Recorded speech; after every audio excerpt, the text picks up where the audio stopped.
இப்போ இன்னைக்கு நம்ம பார்க்க போகிறது என்னென்னா 2026 வந்த தொகையீடு கேள்வி. சரியா?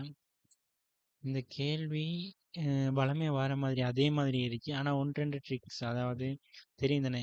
இப்போ எப்படியுமே இந்த கேள்வியில் வந்தது நாம் பார்த்து வரேன் என்னென்னா, இந்த பெஸ்ட்டில் நிறுவமே இது ஓகே, அதாவது பகுதி பின்னமாக்குற அந்த முறையில் இது செய்கிறோம். அதுக்கப்புறம் பி பார்ட் இப்போ வளமையாக வர்றது முதலாவது சந்தத்தை வச்சு கடைசி வரை மிச்சம் உள்ளது. இந்த முதலாவது சந்திச்சாங்களே, இதே கடைசியில் ஒரு முடிவுக்கு எடுக்க வேண்டியதாக வரும் அப்படின்றது. இதில் வேறு என்ன இருக்கு, இது பகுதி பின்னத்தை சம்மந்தப்படுத்தி வந்துச்சு. இவர் வந்து பகுதிகளாக தொகையிடுதல் அது ரிலேட்டிவாக தான் வந்துருக்கு. மற்றது இவர் அந்த இந்த தியரியை இதை மெயினாக வச்சு தான் இந்த இது வந்துச்சு. இதில் தெரிய வேண்டியது ட்ரிக்னோமெட்ரி, அந்த ஐட்டம் தெரியணும். மற்றது டான் இன்வெஸ்டரு, மற்ற பகுதி பின்னங்களை தொகையிடுற இந்த விஷயம் தான் தெரியும். இப்போ நம்ம இந்த கேள்வியை ஃபுல்லாக பார்ப்போம். பெஸ்ட் கேள்வி பார்ப்போம். பெஸ்ட் கேள்வி எப்படி செய்யணும்னு பார்ப்போம். பெஸ்ட்டாக வந்தது என்ன கேள்விண்டா, இந்த 6t வர்க்கம் ப்ளஸ் 7 6t வர்க்கம் ப்ளஸ் 7t 7t அதுக்கப்புறம் +3 அதுக்கப்புறம் +3 வந்துச்சு. இது ஒரு லேசான கேள்வி. இருங்க வரேன் எப்படின்னு சொல்கிறேன். இப்போ அது கீழே வந்திருக்கிறது. அது கீழே வந்துச்சு ப்ராக்கெட்டுக்குள்ளே 2t minus 2t minus 1 2t minus 1.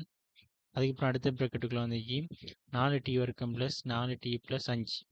இவர் முதலாம் படி சார்பு, இவர் இரண்டாம் படி சார்பு. இப்போ இதை வகையிட சொன்னால் பெஸ்ட்டு என்ன செய்யணும்டா, அதாவது இந்த வடிவத்துக்கு அந்த இதை வடிவத்துக்கு எடுக்க என காட்டுறேன்னு சொல்லி கிடக்கு. பார்த்தீங்கன்னா விளங்கு உங்களுக்கு. இதில் பாருங்க, பகுதிப்பின்னங்களை எடுத்துரைத்து இதிலிருந்து காண்க, அதாவது இதில் தொகையிட காண்க. மூலம் பகுதிப்பின்னங்களை தான் எடுத்துரைக்கணும். அதுக்கு நம்ம என்ன செய்ய போகிறோம், பெஸ்ட்டு பகுதிப்பின்னமாக்க போகிறோம். பகுதிப்பின்னமாக்கணும்டா இவர் முதலாம் படி சார்பு, அப்போ இவருக்கு மேலே எப்படி எழுதணும், ஏன்னு எழுதணும். அதாவது மேலே ஒரு மாறிலி வரும். அதே மாதிரி இவர் ரெண்டாம் படி சார்பு, அப்போ இவருக்கு மேலே என்ன வரப்போகுது, முதலாம் படி சார்பு வரப்போகுது. அதான் பிடி ப்ளஸ் சி அப்படின்னு எடுத்து இங்கே ஏன்னு எடுத்து. சரியா? இப்போ நம்ம என்ன செய்ய போகிறோம், இதுக்கு போமாசி, அதாவது அதாவது இது போமாசி, ரெண்டுக்கும் போமாசி என்ன, இவருக்கு இதுவும் இவருக்கு இதுவும், அதாவது இதை குறுக்கு பெருக்கம் செஞ்சுட்டா சரி. பார்த்தீங்கன்னா உங்களுக்கு விளங்கும். இது இங்கே கொண்டு பெருக்கும், இது இங்கே கொண்டு பெருக்கும். பெருக்குன்னு என்ன வரப்போகுது, இவரை வெட்டுப்பட்டுருவாங்க. கீழே உள்ளது இங்கேயும் வெட்டுப்பட்டுருவாங்க. வெட்டுப்பட்ட 6t வர்க்கம் ப்ளஸ் 7t ப்ளஸ் 3 சமன் ஏ சமன் 4t வர்க்கம் ப்ளஸ் 4t ப்ளஸ் 5 ப்ராக்கெட்டுக்குள்ளே ப்ராக்கெட் முடியுது. அதுக்கு பிறகு ப்ளஸ் பிடி ப்ளஸ் சி தர டி 2t மைனஸ் 1 அப்படின்ற ஒரு சார்பு வருவது. சரியா? இதுவும் லேசான ஒரு இது. இப்போ நம்ம இதுக்கு மெயினாக தெரிய வேண்டியது இதை காண்றது. இது நம்மட இது கேஸ், அதாவது நம்மட கேஸ்ன்னு சொல்கிறது நம்மட திறமையை பொறுத்து தான் இந்த இது மாறு. ஃபஸ்ட்டு என்ன செய்ய போகிறேன், என்னென்னா டி சமன் 2 எடுக்கிறேன். 2 எடுத்து பிரதியிட போகிறேன்.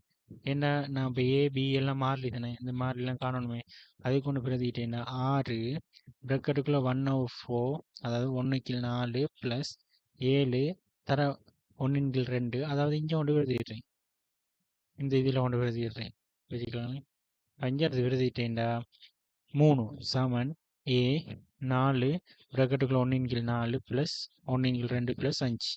இங்கே இவர் 0 எழுதிடுவோம். ஏன்னா இவருக்கு அறையை போட்டு அந்த அரையை வெட்டுப்பட்டு அப்போ 1 மைனஸ் 1 0. அப்போ இது 0 எழுதிடும். அப்போ இங்கேருந்து கண்டோண்டா ஏ சமன் 1 வரும். அடுத்தது டி வர்க்கத்தில் குணகத்தை சமப்படுத்துவோம். டி வர்க்கத்தை குணகத்தை சமப்படுத்துகிறோம்டா எப்படி வரப்போகுதுன்னு பாருங்கள். இங்கே டி வர்க்கத்தில் நிறைய 6 இருந்துச்சு, அப்போ இந்த 6 போட்டேன். அடுத்து இங்கே பார்த்தோம்னா இங்கே 4 ஏறிச்சு, அப்போ 4 அதுக்கப்புறம் வேறு ஒன்றும் இல்லை. இங்கே 2 பி டி வர்க்கம், அப்போ 2b. அப்போ ஏ சமன் 1 பி சமன் 1 ரைட்டா. அடுத்து மாறிலி ஒப்பிடுவோம். மாறிலி ஒப்பிட்டேன்டா என்ன வரப்போகுது, இங்கே 3 இருக்கு, அப்புறம் இங்கே 5a இருக்கு, இங்கே -c இருக்கு.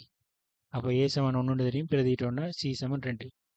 இப்போ இவ்வளோத்தையும் எழுதிட்டு வந்தானே, இப்போ கொண்டு இதை பிரதிட்டு காட்டணும். இங்கே பிரதிட்டு காட்டினா எப்படி வரப்போகுது, 6t வர்க்கம் ப்ளஸ் 7 ப்ளஸ் 3, அது கீழே 2t மைனஸ் 1 ப்ராக்கெட், அடுத்த ப்ராக்கெட்டுக்குள்ள 4t வர்க்கம் ப்ளஸ் 4t ப்ளஸ் 5. அந்த ப்ராக்கெட் முடியுது. சமன் இங்கே ஏ இருந்துச்சு, இப்போ 1 1 கீழ் 2t + t - 1 ப்ளஸ் t + 2, அதாவது பி 1 வருது, சி வந்து 2, அது கீழே 4t வர்க்கம் ப்ளஸ் 4t + 5. இப்போ இவங்கள தொகையிடக்குள்ள நம்மளுக்கு 3 விஷயம் தெரிஞ்சுக்கணும். ஒன்று ln தொகையீடு, அது தெரிஞ்சுக்கணும். lnன்றது தெரிந்தன, ln தொகையீடு எப்படி வரும். அடுத்தது அது பகுதிகளாக தொகையீட்டை சரியாக வேணும். அடுத்தது இந்த டான் இன்வெர்ஸ் அந்த தொகையீடு. இந்த 3 தொகையீடு தான் எப்போவுமே இந்த பகுதி பின்னங்களா வாரத்துக்குள்ளோ அந்த கன்செப்டுக்குள்ளே வரும். வேற ஒன்றும் பெரும்பாலும் வராது. அப்போ ஃபஸ்ட்டு என்ன செய்வோம், இவரை தொகையிடுவோம். அதாவது 1 கீழ் 2t - 1 இவரை தொகையிட்டேன்டா, இவர வகையீடு மேலே வச்சு டீர வகையீடு என்ன 1 பண்ணிட்டா. இப்போ இது எப்படி போடணும், இங்கே இன்னொன்று இவர வகையீடு 2, ஏன்னா முன்னுக்கு 2 இருக்கு, டீர வகையீடு 1, முன்னுக்கு 2 இருக்கு 2. அப்போ இதுக்கு முன்னுக்கு என்ன வரணும், அரை 1 வரணும். அப்போது அரை ln மட்டுக்குள்ள 2t - 1 பண்ணிட்டா.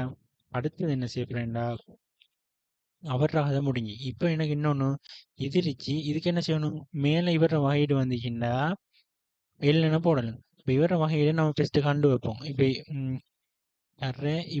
இவர வகையீடு என்னென்னு வரப்போகுது, 2 8t, அதாவது 8t ப்ளஸ் இங்கே 4 வரப்போகுது. இவரை நான் உருவாக்கணும். அப்போ இங்கே என்ன இருக்கு, t ப்ளஸ் 2 தான் இருந்துச்சு. அப்போ இங்கே 8t ப்ளஸ் 4 உருவாக்கணும், என்ன செய்யணும், 1 கீழ் 8 பெருக்கணும். பெருக்குன்னு என்ன வரும், இவர் வருவார். அப்போது இந்த இது இங்கே உருவாக்குனேன்டா அந்த வகையீடு முடிஞ்சிடும். அப்போ இந்த வகையீடை உருவாக்குறதுக்கு நான் 1 கீழ் 8 பெருக்குறேன். அதாவது இங்கே 1 கீழ் 8 பெருக்கப்பட்டு இங்கே 8, அந்த இங்கே 8 வரும் சரியா, இங்கே 4 வரும் சரியா. இப்போ எக்ஸ்ட்ரா ஒன்று இருக்குதானே, அது அப்படியே இருக்கட்டும், அதை நான் பிரிக்கல. இப்போ இவர வகையீடு என்னென்ன வரப்போகுது, வகைட்டேன்டா, இவருக்கு வகைட்டேன்டா 1 கீழ், அதாவது 1 கீழ் 8 ln 4t வர்க்கம் ப்ளஸ் t ப்ளஸ் 5 வந்துட்டு ப்ளஸ் எக்ஸ்ட்ரா இருக்கு அவருக்கு. இப்போ என்ன செய்யணும், 3 கீழ் 2. அப்போ 3 கீழ் 2 எல்லாத்தையும் கூட்டினா இந்த விட வரைஞ்சிரியா. இப்போ இவர் தொகையிட்டாச்சு, இவராக தான் முடிச்சு. இப்போ இவர் மட்டும்தான் இருக்கார். இவரை நான் என்னத்துக்குள்ள கொண்டு போகணும்னா டான் இன்வெர்ஸ்க்குள்ளே கொண்டு போகணும். அப்போது இவரை பெஸ்ட்டு என்ன செய்வோம், நிறைய வர்க்க கோவையாக மாற்றுவோம். நிறைய வர்க்க கோவையை மாற்றினோண்டா 4 பொது எடுத்துடணும். மாற்றினோன்னா t ப்ளஸ் அரை முழுவதின் வர்க்கம் ப்ளஸ் 1. அப்போ இவர் என்ன டான் இன்வெர்ஸ்னல் வேணும். ஏற்கனவே 3 கீழ் 2 இருக்கு. அப்போது இந்த 4 போனிக்கிண்டா பெருக்கப்பட்டுரும். 1 கீழ் 4 பெருக்கப்பட்டுரும். பெருக்கப்பட்டுச்சுன்னா 3 கீழ் 8 டான் இன்வெர்ஸ் t ப்ளஸ் 2 அப்படி வரும். அப்போ ஃபைனல் ஆன்சர் எப்படி வரப்போகுது, 1 கீழ் 2 ln மட்டுக்குள்ள 2t - 1 ப்ளஸ் 1 கீழ் 8 ln 4t வர்க்கம் ப்ளஸ் 4t ப்ளஸ் 5 ப்ளஸ் 3 கீழ் 8 tan inverse t plus 1 plus C. இந்த ப்ளஸ் சி கட்டம் எழுதணும், இதுக்கு 5 மார்க்ஸ் கிடைக்கும். இவ்வளோ தான், இது லேசான கேள்வி வேணும் சரியா. அடுத்தது